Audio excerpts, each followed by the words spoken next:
Sudden ಆಗಿ ಇವತ್ತು ನಮ್ಮ ಮೇಡಮ್ ನಾಗೋಲಿ ಆಗೋದ್ಲು. ಹಲೋ ನಮಸ್ತೆ, ವೆಲ್ಕಮ್ ಟು ಐಶುನಾಯಕ್ ಮಿನಿ ವ್ಲಾಗ್. ನಾನು ಇವತ್ತು ಲೇಟ್ ಆಗಿ ಎದ್ಬಿಟ್ಟೆ.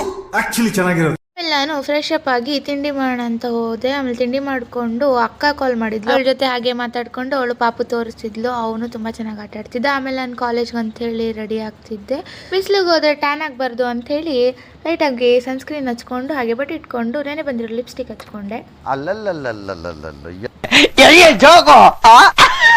ಮೇಕಪ್ ಮಾಡ್ಕೊಂಡು ಕನ್ನಡಿ ಮುಂದೆ ಹಾಗೆ ಸ್ವಲ್ಪ ಪೋಸ್ ಕೊಡ್ತಿದ್ದೆ. ಎಲ್ಲರೂ 10 ಸೆಕೆಂಡ್ ಮೌನಾಚರಣೆ ಮಾಡೋಣ. ಆಮೇಲೆ ನಾನು ಕಾಲೇಜ್ ಕಡೆ ಹೊರಟೆ. ಹಾಗೆ ಇವತ್ತು ಬೇರೆ ಶನಿವಾರ ಇತ್ತು ಅಂತ ಹೇಳಿ ಆಂಜನೇಯ ದೇವಸ್ಥಾನಕ್ಕೆ ಹೋಗಿ ಕೈ ಮುಕ್ಕೊಂಡು ಬರೋ ಅಷ್ಟರಲ್ಲಿ ಹಾಗೆ ನಮ್ಮ ಮೇಡಮ್ ಬಂದಿದ್ಲು. ಅವಳನ್ನು ಕರ್ಕೊಂಡು ಬಸ್ ಹತ್ತಿ ಹೋದ್ವಿ. ಅವಳು ನಾನೇನೆ ಕ್ಲಾಸಿಗೆ ಬಂದಿಲ್ಲ ಅಂತೇಳಿ ಫುಲ್ ಎಮೋಷ್ನಲ್ ಆಗಿಬಿಟ್ಟಿದ್ಲು. ಆಮೇಲೆ ಇಬ್ಬರು ಕಾಲೇಜಿಗೆ ಬಂದ್ವಿ. ನೋಡಿದ್ರೆ ಲೆಕ್ಚರ್ಸ್ ಎಲ್ಲರೂ ಫೋಟೋಶೂಟ್ ನಡೆಸಿದ್ರು. ಆಮೇಲೆ 2 ಕ್ಲಾಸ್ ಮುಗಿಸ್ಕೊಂಡು ಟೀ ಕುಡಿಯೋಣ ಅಂಥೇಳಿ ಅಂಗಡಿಗೆ ಹೋದ್ವಿ. ಅಲ್ಲಿ ಟೀ ಕುಡ್ಕೊಂಡು ಬಂದ್ವಿ. ಅಷ್ಟೊತ್ತಲ್ಲಿ ಇವಳಿಗೆ ಏನಾಯ್ತೋ ಏನೋ ಸಡನ್ನಾಗಿ ನಾಗವಲ್ಲಿ ಆಗೋದ್ಲು. ನಿನ್ನ ಗಂಗಾ ನಾಗವಲ್ಲಿ ಆಗಿರೋದನ್ನ ನೋಡು. ಆಮೇಲೆ ರಿಟರ್ನ್ ಕ್ಲಾಸಿಗೆ ಹೋದ್ವಿ. ಕ್ಲಾಸಸ್ ಎಲ್ಲ ಮುಗಿಸ್ಕೊಂಡು ಸ್ವಲ್ಪ ಅಪ್ಲಿಕೇಶನ್ ಹಾಕೋದಿದೆ ಅಂಥೇಳಿ ಸೈಬರ್ ಸೆಂಟರ್ಗೆ ಹೋದ್ವಿ. ಆಮೇಲೆ ಹಂಗೆ ಬರ್ತಾ ಪಾನಿಪುರಿ ತಿನ್ಕೊಂಡು ಸ್ವಲ್ಪ ಫ್ರೂಟ್ಸ್ ತೊಗೊಂಡು ಬಂದೆ. ಹಾಗಿತ್ತು ಇವತ್ತಿನ day. Thank you for watching.